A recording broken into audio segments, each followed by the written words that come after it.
Welcome, everybody. This is the Women's Wednesday Spotlight presented by Rising Coaches, the largest coaching tree in basketball.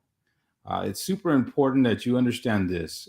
Your logo and your level don't define your importance, especially with Rising Coaches, where everybody's accepted. And so, right now, for just $8 a month using promo code May 2023, that's May 2023, you can become a member of Rising Coaches for more relationships, development, and opportunities at risingcoaches.com. So go to risingcoaches.com and become a member so you can take advantage of all the member perks and the networking and the professional development and building that you'll do with other coaches. So here again, my name is Mike Lopez, and our host for today. So in this episode, we're going to feature Leonard Bishop. He's the head coach at Stephen F. Austin for the ladies program there.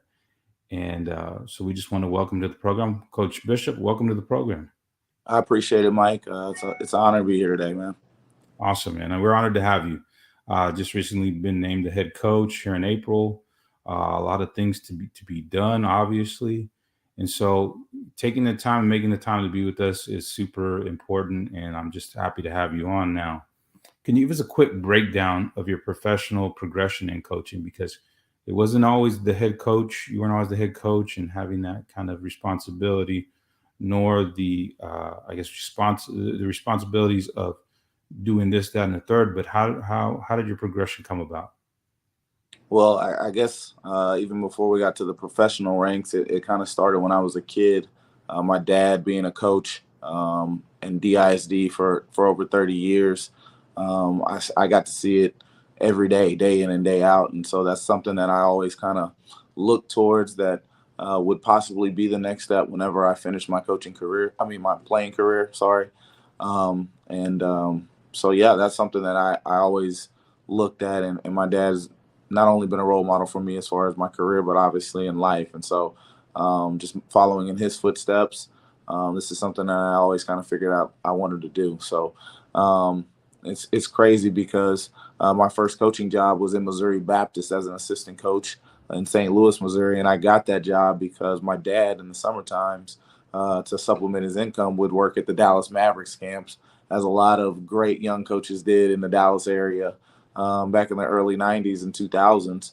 And he became good friends with a guy named Ray Farrell, who ended up getting the head coaching job at Missouri Baptist. And Okay.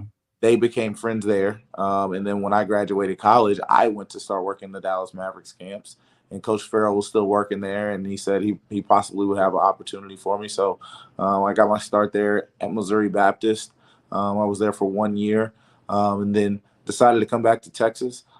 Came and worked for my alma mater at A&M Commerce, and that's where I got to work with Coach Burton and my former coach, Sam Walker. It was a great time getting back and being there on the men's side. And then from there, I actually took a break and was out of coaching. I thought I had a couple opportunities, and they kind of fell through. And so it was a year and a half off. And that year and a half off, it really gave me a hunger. I studied a lot of different teams and a lot of different styles when I was off. So I wasn't constricted to just trying to get my team better. And ultimately, I feel like that allowed me to see the game through a lot of different lenses. And then, luck and legacy, the women's program at A&M Commerce, they had to get rid of one of their coaches middle of the year. And because I was an alumni and because I had coached on the men's side there, Nicole Anderson gave me an opportunity to come up there. And I coached under her for 2 years. And then Coach Jason Burton came on board, and he kept me on staff for a year there. And we, got things kicked off in his career, his college coaching career there at A&M Commerce.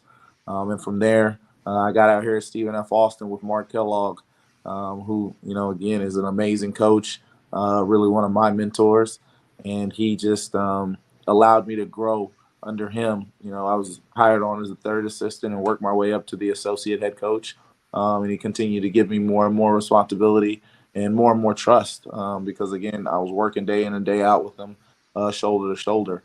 And so there, I was just blessed to to get this opportunity to now be the head coach here. It's fantastic, Coach. Kind of running down everything you've been through, and that progression is so important for those watching and listening to understand. Like, there's a process that takes place, and I'm sure through that timeline that you just laid out for us, there was your ups and downs. There was some bumpy roads. Like you said, there's a time you weren't even in the game, and you took that time to reflect and really get to learn more. And I think that's part of being a coach is not just teaching, but learning. Learning is a huge part of what we do to improve best practices, better strategies. There's more than one way to get things done. And sometimes we hole ourselves into that. This it's going to be this way. This is my system. Mm-hmm. This is what I do. This is what I want to be known for. Right. In reality, your players don't care what you're known for. They care about what you're doing at the moment. And so I think that's huge. Pays huge dividends, especially here again, taking the helm now, Yeah. being the CEO of your program. It's huge to get buy-in by kind of being that flexible person, and so along the way, I'm sure you've learned that now. Player development coach, I know there's a lot to be said for it because we see videos constantly of people training young people, professionals, Mm-hmm. and a lot of times it's just for clout, just straight up and being honest, right? Mm-hmm. How important for you is player development because you're bringing in players that are obviously they were great at the high school level, otherwise they wouldn't even be on your radar. But when thinking about player development, what's one of the most important aspects of it, and how important it really is it for you? Well, player development is of the utmost importance. Again, I think a lot of times in team sports, we get lost on team success and team goals. Mhm. And I think you get the best buy in when you continue to also focus in on each individual's goals. I feel like as the head coach, you're going to get more out of each individual when you know what their individual goals are. And a lot of times, their individual goals are lined up with what you want. They want to be an efficient scorer. They want to shoot better from the free throw line. They want to do all these things. Well, if those things, if they actually do those things, then they're going to make your team better. I always tell them in the off season, it's your turn to give me the best piece of clay I can work with come the next season. And so again, that's a huge piece of what we work on is your individual development, and not only on the basketball floor, but obviously the mental side and the characteristic side and habits and building good habits day in and day out. But from the basketball side of things, I think obviously we want to work on the fundamentals, dribbling, passing, and shooting, rebounding as well. But we also want to we build in decision making in our player development as well, so that when things are happening, like we say, when the bullets are flying, you're already trained to know what to do. Yeah, that's important, Coach. Then, like we said about individual goals, because that is something that I think when that alignment is had, then like you said, the buy-in's there because it's like they're being thoughtful about what's happening every day in practice. Mm-hmm. We're being intentional every day about what's happening in practice. Not okay. Let's pull out the schedule. I mean, you can have a schedule either way, but you don't pull out the schedule and just like, all right, let's get through this. Let's get through that. Hey, timekeeper, throw the clock up. I can't wait till that thing burns so we can go home. It's like there's real thought put into it and how you're looking for their improvement for the team, but individually too. Because I've always known that, man. The team is the team is the team, and the individual work has to be done sometimes in the off season. To not sometimes, but should be done in the off season. Mm-hmm. But it also can be done in season, and you integrate that into your plan. Now, I to kind of throw this in too, because you mentioned the mental health part or the mental part of it. Mental health, coach, how important is that going to be moving forward with your program, and what kind of component are you going to add to your program now? But we have built-in mental health stuff within our program. We meet bi-weekly to kind of talk over that and talk over characteristics and good habits, and trying to make sure that all of our kids are in a good headspace mentally going forward. But again, that's you're not nobody's who they are without their confidence and walking into a room with their head held high. The power of the mind is real, and so again, you want each individual not only on the floor but on your staff, in your support group, everybody you want to be in that space. and to feel confident and know that they're wanted and appreciated. Now, that goes a long way. That goes an extremely Yeah. long with building in just a team culture. Yeah, no, it goes a long way because here again, everybody wants to feel accepted. Everybody wants to be affirmed. Coming from a house where I have four daughters, Okay, uh, yeah, girl, dad. yeah, girl dad to the end, man. Any of them 6'2" with good grades? What's that? Any of them 6'2" with good grades? Oh, not you. They're coming, coach. They're still young. I got a 16-year-old. She who is great Oh, at everything else and okay. likes basketball. My 14-year-old, she's coming up, so I'm gonna keep you on alert with her because she's the shooter. But Uh, in any event, yeah, man. I mean, it's just one thing after another where it's like you have to be cognizant and aware of where they're at in their headspace, like you said. And that goes with any young person. And that goes even for ourselves as coaches and our staff. 100%. And so those are the things that I think here again, it's good to hear that you guys are taking a proactive approach to the mental health side. Now, you talked about culture and how are you going to go about building the desired culture? Because I mean, there's already a culture embedded in what you've done because you've been there now for 8 years, correct? Yes. So like in the success that you guys have had in the conference and going to the NCAAs, uh, what else can you provide, or what are you going to bring to the table as far as building culture? Well, I mean, it's just continuing to build genuine relationships with each individual in your program. And that's from, your staff to your players to your support staff to your trainers to your performance team to everybody, to the cheer and dance team. And making sure everybody is on one accord.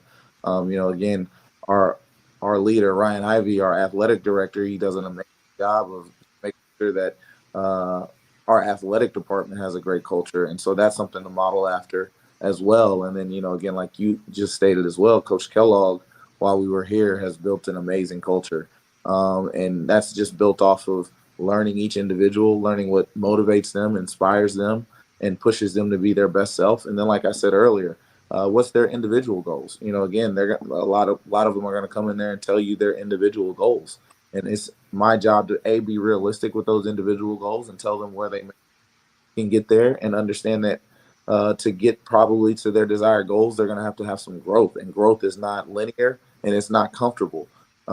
And so letting them understand that and reminding them of their goals along the way, because again, a lot of them are going to come in because we've won championships here and say that's one of their goals.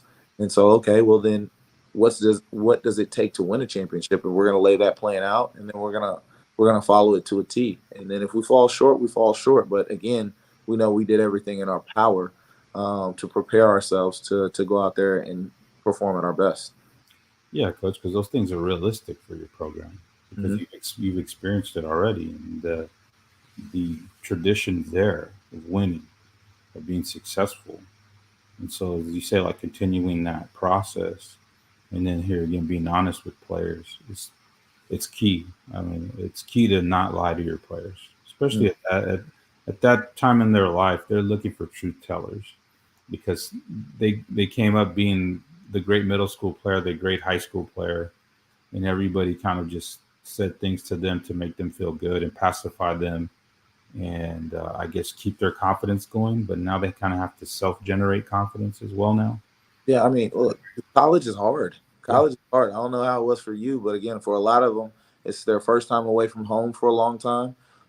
Basketball is harder than it has ever been for them. yeah, School is harder than it has ever been for them.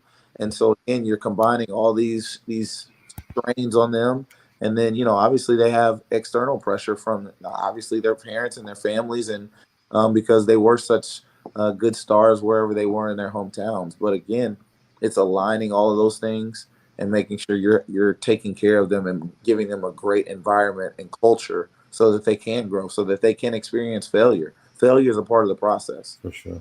You got to understand that and embrace that. Now, we don't want to lose a ton of games, no, but again, if we're going to lose games, we're going to learn from it, and we're going to make sure that we're better the next time, and we're always prepared to a T.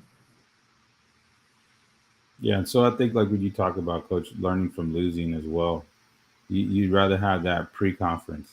So kind of get those L's out early because you want to find out how your team's going to respond. Because come conference time, you might see a team that's already kind of studied you, knows you the second time around they play, maybe the third time in the conference championship or in Mm-hmm. the conference tournament, I should say. And you just got to be. I don't know. I always tell people, man, I believe in that early loss just to see where your team is at and Mm-hmm. where your girls how they respond, and I think it's just really important. Now, the portal, right? We hear a lot about the portal on the men's side, and Mm-hmm. and it's made a big deal. The NIL, everything. How what is that for you as far as like navigating through that? So what where are you approaching that? How are you approaching that, and how's that kind of impacted the coaching experience for you? Well, I've always wanted to surround myself with winners. Mhm. And so when we approach the portal, we try to get winners out of the portal, whether it be kids that are in a winning program or kids that we know that we recruited and didn't get the first time, but Right. were in a winning high school program, and so that they have that DNA. A lot of the times, we're trying to recruit local kids from the Dallas Fort Worth area, the Houston area, San Antonio, Austin area, those major areas, and then everybody here in East Texas when they want to bounce back Yeah. because they already have a prior relationship to those kids. But yeah, that's really how we go about it. We want to get winners, and so yeah, their stats are good, but again, I'd rather have a kid that's a winner and knows what it takes to sacrifice a little bit of her points or a little bit of her assist numbers or something like that to be a part of winning. Yeah, it's important. Uh, Winning is it's a habit. It really is. For And sure. when you're in the habit of winning, uh, you just will yourself to do things that normally you wouldn't do, and Hmm. you see the game differently. You don't see a 10 point deficit as 10 points. You see it as 5 baskets. No doubt. And I think that's part of the messaging too from coaches to help players understand that to have a winning mentality, even though you might not win every game, have a winning mentality. And so that's really important, coach. I like how you said that. And here again, the success you guys have had, uh, you already have a group of winners with you. Hmm. You adding other winners and more winners, and it's just the culture, the vibe, the environment, the whole, I guess, the motion of where you're headed, your trajectory is just high, high, high, and that's awesome. So, here again, given the success that you've had in conference and even going into the tournament and knocking out some big dogs at times, uh, how where do you see the game headed as far as we had a lot of response this year to the women's side on the tournament Hmm. and everything that happened like with the two teams, like Iowa, what happened with LSU, kind of that back and forth and just the excitement that's being built. Where do you see the game headed? Well, our game's steady been growing like crazy over the last 10 years, I would say. Mhm. Um, it's been amazing to watch. It's been amazing to be a part of. I was in the bubble when we didn't have as much stuff as the men in that NCAA tournament, and I remember that uproar. Yeah. And that's that's what we're talking about. Growth sometimes is uncomfortable. I'm sure that was a comfortable moment for the NCAA, but because they've invested the resources and now they're starting to see the benefits of it. Like these young ladies are put on this pedestal and they're shining, and their light is shining extremely bright, and it's only going to continue to do that. I think with TV contracts and things like that, you're only going to see more and more exposure for our game, which is only going to help it globalize and continue to grow even more. That's fantastic. Yeah. You go back to that tournament experience and the pictures that came out and the reality set in to everybody like, wait a minute. Hmm. There's this disparity that goes beyond kind of comprehension. And people can bring up all these different variables, but at the end of the day, what's fair is fair and what's equal should be equal. Hmm. Opportunities here again, coming from a house where I have 4 daughters. I'm not, and I've coached nothing but young men all of my career, with the exception maybe 2 years. And things I saw are the things I see now. I see things differently. Like, wow, I Hmm. really want an opportunity for my daughters everywhere they go. I don't care what it looks like. And It should. again, to that point, about the NCAA tournament, you're not even going to see that if we're not in the bubble and it's not a pandemic. You know, a Yeah. lot of people in the pandemic had to sit down and look for other sources of entertainment until they Right. were on phones a lot more. And so we're all separated and in a bubble, and pictures are taken, and now they're all over the internet and it explodes, and people are on their phone. But that would not have even happened, and people would not have known the disparities between the men's and women's side if we weren't in the bubble that year. So, Yeah. uh, there it was uncomfortable to be in your hotel room for a whole 24 hours and get tested and get meals brought to you and all those things. But from there, we're just continuing to grow the game, and like I said, sky's the limit. Yeah. No, here again, having sat down and watched multiple games this year, more than I've ever watched, to be Mhm. honest with you, on the women's side. Because obviously I've kept up with the game as a whole. I'll watch any basketball at any time just to get my fix, right? Because I'm a junkie. Mm-hmm. And I've been watching the women's side for years and have thoroughly enjoyed it because my experience with coaching young women was that they do exactly what you asked of them. They Mm-hmm. didn't try to do extra like these boys. They know it all, right? Mm-hmm. And there's more discipline because I'm a firm believer that young women mature faster than boys do because it's just the fact. Like I here again, I have four daughters. I know, and the reality is that as I see the women's game growing, I think to myself, there's a great brand of basketball, and here's a good uh, presentation for young players of both male, female, whatever, that can watch the game and say, "Wow, that was super fundamental. That was super exciting. That was because watching people who are fundamentally sound is exciting basketball." Mm-hmm. Because yeah, the dunk, the 3-pointer from the logo, that's great, but the reality is the consistency of the fundamentals and the heart which is what I see a lot of in the women's game. A lot of heart, a lot of desire, and I'm glad it's headed where it's headed. I really am. So that's why I asked that question. No, and again, you think back to that championship game between LSU and Iowa. I'll tell you where I feel like you're seeing the game grow, and why that game was so exciting to people is the shot making. You Yeah, know, what has um, taken over is the three ball. Again, everybody wants to get to the arena early and watch Steph Curry shoot practice, right? Well, yeah, this is on our side when Caitlin Clark is pulling up from the logo and she's got 5 threes in the first half, and then I don't remember the young lady's name from LSU, but she gets going in the first half and she's knocking down shots. I don't care who you are, and I've told people this story before, but basketball fans are traders, and I don't care where fan base it is. Basketball fans are traders. They want to see the ball go in the bucket. yeah, So you could be at your home game, let somebody hit 5 threes in a row. yeah. If they come down to shoot the sixth, there's a part you might hear your own home fans go, "Ugh," Ooh. because again, it's exciting to watch the Yeah, ball bucket. I used to go to the state tournament all the time with my dad, and you see different styles and different people playing and things like that. But you have your teams that throw lobs and get dunks, and that excites teams. But also that ball going in the bucket is just adrenaline. yeah, And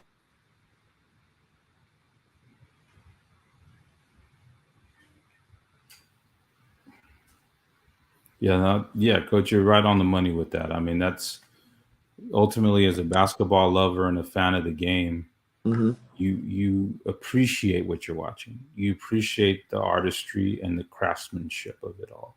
for And sure. I think we're seeing more of that on the women's side, and I appreciate it because here again, I'm trying to train up these young women in my own house how to get things done, and I'm not going to show them an NBA game for what?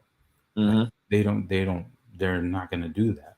They don't want to do it. First of all, they're not excited about that. They're excited about the representation that they see of a girl just like them coming up the court, like you said, knocking down a 3-pointer, multiple 3-pointers, like that young lady from LSU who just was like, "Whoa, where did she come from?" Hmm. She just exploded. And we were watching that. I'm watching my daughter, just like, "Wow, here we go." Uh, the inspiration's there. The here again, the representation is there now and I see it here again at home. And so all the coaches listening and watching, I want you to just understand, like, this is good. This is a good thing. Things are rolling. I'll give you my own feedback as a father of 4 daughters. Things are really good. And Mm-hmm. what you all are doing, coach, as coaches on the women's side of things is really important and it's going to have a far lasting effect, more than maybe you even understand now. And And yeah. go, coach, go ahead. No, I don't mean to cut you off, but again, you said showing your 4 daughters a WNBA game. Well, yeah, obviously it's me showing my 2 daughters a WNBA game, and them seeing me sitting down in the living room and watching an NBA game, and it's also my son seeing that and having an appreciation about the WNBA game. So, Yeah. uh, absolutely, absolutely. Yeah, no, it's true what you're saying, and you have to model things for your players, for your children, Hmm. and so I think just here again, appreciating greatness for what it is, not comparing it, because comparison is a thief of all joy, and just really saying, hey, what it is what it is, and I'm loving it. Just don't get into any debates about, well, what is the men's game and the women's game? Like, don't compare the two. Hmm. Enjoy each for what it is, and let's have fun. And I think that's really what I'm trying to convey to my daughters as well, and they buy into it. Now, coach, how do you go, or how will you go about generating interest on campus? Because I think for a lot of coaches, putting butts in the seats, selling tickets, community engagement, all these things, because I'm sure in your process of becoming a head coach, your AD, your SID, people are wanting to know, hey man, how are you going to bring more people to the arena and travel too? Because nothing feels better for a college coach than a fan base that travels well, right? So Hmm. how are you looking to generate that student engagement, fan engagement, and all that on your campus? Well, I'll start with the student engagement and fan engagement. I feel like that's a big piece. You have to be visible on campus. Again, you can't just go off campus to eat lunch. Sometimes you got to go eat lunch in the student center. Yeah, Sometimes you got to go to the art building when they're having something going on there. You have to go to the fine arts building when they're having a performance there. You can't just be in the gym and then at your house all the time. You have to make sure that you're visible in the community and people know that you care about them. yeah, I'm always a firm believer in recruit the people that are already there. So again, be nice to the people that work the scores table. Again, learn their family, learn what's happening in their life. Again, if you can get them to get 2 or 3 more people in per every person, your cheer and dance team, get to have a great relationship with the coach, your band people that are there, have a great relationship with the band. If those people start to care more about your product, then the people around them are going to start to care more about your product. And so now you've automatically just started to add a little bit more care into what you're doing already. And then, like I said, you got to go out, you got to promote your product, you got to get your kids out there. They don't want to see my ugly mug out there. They want to see the girls. They want to see the people that they're actually going to be watching shoot the ball, and get them with your booster groups and allowing them to understand who they're rooting for. yeah. And then, again, on the road, you got to make sure that you're connecting with your alumni. If we're going to go somewhere, making sure that our alumni know that we're traveling to a city that's close to them. So, a lot of times we have Lady Jacks all over I was going to say universe, but all over the nation. Um, and, again, making sure that they know that there's a game close to them. And so that if they want to come out and show love, that they can do that and know that they're family. Coach, if some of them become astronauts, they could be all over the Hey, universe. man, we're trying to put them all over the world, all over the universe, man. We have an aviation department here at There you go. There so you that go. might be the first step to getting to NASA and going on a rocket up there with Elon Musk or something. So I don't. I was gonna say, man, you're on some Marvel Universe type stuff, man, like some Avengers stuff. That's awesome, Don't make me snap my fingers. That's all I got. man. Yeah, no, you are wearing purple, so You already know. you never know. Now, coach, your staff, because Hmm. it's important, because you've been a part of the staff, and here again, moving over on that to 18 inches to the left there.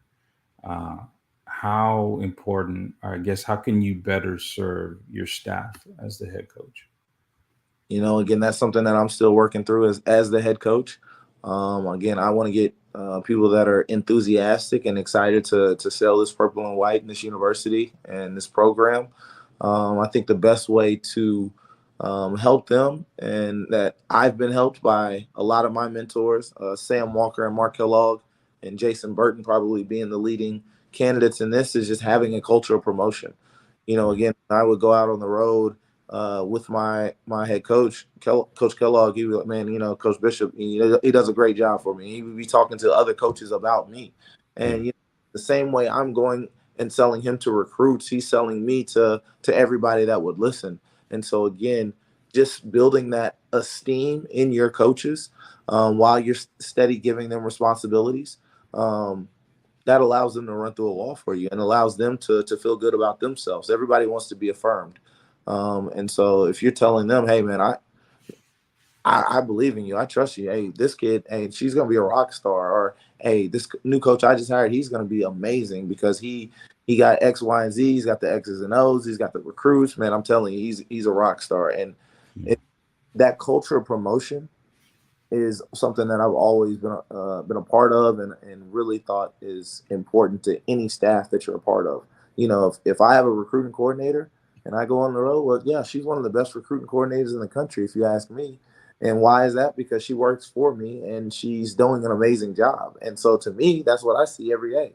And so I don't know what y'all got going on, but this one is a really, really good one. And so letting people feel that allows them to move with a lot of confidence. For sure, coach, because you're talking about not just the promotion part of it, but kind of the reciprocation of it. Mm-hmm. You're saying I'm selling him to recruits, or I'm selling, your coaches. You're selling your head coach to recruits, and then they'll sell you in return for the next job that you may want, the head coaching job. Mm-hmm. Exactly. Because there's levels to it, right? So say you're at an NAIA program, right? And your head coach knows like you want to go to the D1 level, D2 level, wherever, right? And they know people because everybody knows everybody in this business, right? Right. So how are you going to be promoted to that if you're not? In other words, help fulfill the mission and the goal of the person that you're working for now. Mm-hmm. They'll work to help you fulfill the goals and missions you have as well. But you kind of got to do that first, and that's here again, it's reciprocal, and that's a beautiful thing because people are so important in this game. Relationships, like we talked about earlier, everything is relational, and so that's great, Coach. I like how you put that about selling the recruits and then they sell you. That's great. Now I want to ask you about your support system, Coach, because the business is tough. Wins, losses, long nights, long days, recruiting like you just did, coming off a crazy recruiting trip, and then of course being in my city, SATX right here. Oh man, I should have came down there and hollered at you a little earlier. Stand up SATX, and so how important is your support system? Because that's something that here again we all need. I mean, I don't even think you can put a value on your support system. Starting with my wife, she's so supportive of me day in and day out, and our children. Again, there's days I can't be there. I wish I could be there all day, every day, but I can't. And she just holds our household down while also being my head coach. There are times where you may not believe this, but I'm not always the most confident. But she's always there to pick me up or to put it in my face when I need to be humbled a little bit. So having her there and having my kids there is just always a therapeutic piece for me. And then obviously I have tons of coaches. I grew up with a coach in the house, so I always call my dad and kind of pick his ear and see what he has to say about things. And he always gives me the big scope look at things and gives me the long game, not the short game. Yeah. And then I talk to a lot of my friends that are coaches, both on the men's and women's side. I think that is just important to have that camaraderie with your peers because, again, they know what you're going through more than anybody because they're doing it as well. So just having that camaraderie amongst other coaches is 100% priceless. Like, you cannot put a price on being able to pick up the phone and call Jim Sagona, who coached me, Sam Walker, who coached me, Mark Kellogg, who I work under, Markeith Brown, Jason Burton, And the list goes on and on and on and on and on. Toyo Wilson. I mean, again, there's so many people that I can just pick up the phone and call. Um, that will I trust them to have my best interest in mind, Yeah. and that's priceless. You know, you got to have people in your support system that you can trust, that are doing it, and they're doing it at a high level and at a level that you want to get to. So that's priceless. Yeah, no, the feedback, coach. I want to ask you about that too, because Hmm. their feedback, their, like you talked about your wife. Yeah, she's there to give you some insight into how you could be better, right? And your confidence levels. Because yeah, we're not always the top alpha king, queen of the hill. There's times where we're down and out. And so the feedback that you get, whether it's constructive or even kind of kind of nasty and ugly to put you down, how do you take feedback and how do you kind of filter good, bad feedback? How does that work for you, coach? Well, I mean, first off, I listen. You know, again, I'm not gonna stop somebody when they're talking to me for the most part. You know, I'm listening and I'm trying to make sure I'm getting the gist of what they're trying to tell me. And then from that point, I'm gonna think about it. I'm gonna, you know, talk to myself about it, if that makes sense. Sometimes I Yeah. talk out loud to myself about things, and then the last thing I do is I pray about anything before I do. I pray about everything before I do anything. So Right. I'll walk and pray about it, and then again, ultimately, I'm gonna make the decision. And so it's just making sure that I've prayed about it, I've thought about it, I've talked it out, I've heard other people's opinions, and so I've done my education piece on it, and so now it's just about making the decision and following through. Coach, I appreciate your time. I really do. For all the, here again, viewers, listeners, I hope you're taking notes, because I was taking notes, which I always do because I'm always trying to learn. And coach, I wish you nothing but success, continued success moving forward.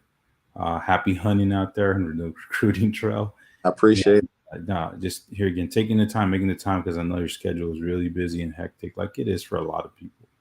And just joining us, because we really do value this platform, and we really do value what it's going to mean, not just now but in the future.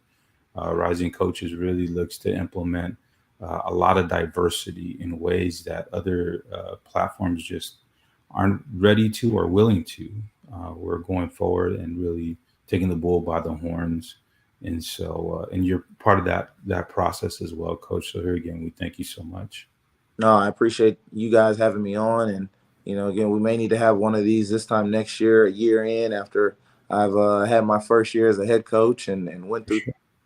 and I'll have a ton of knowledge then to probably pass on Yeah. to the generation of up and coming head coaches for sure. So real quick, Coach, I'm just getting here again. Rising Coaches, viewers, listeners, right now for just $8 a month. Here again, $8 a month. Use the promo code May 2023. You become a member of Rising Coaches. Here again, a lot of perks, a lot of networking opportunities. Even here in the summertime in Vegas, July 13th and 14th. Uh, here again, go to risingcoaches.com. Give a look at everything we have to offer. I promise you won't regret it. Doesn't matter what level you belong, and we want you to join us. And so, with that, Coach, we close it out. And I here again, thank you again.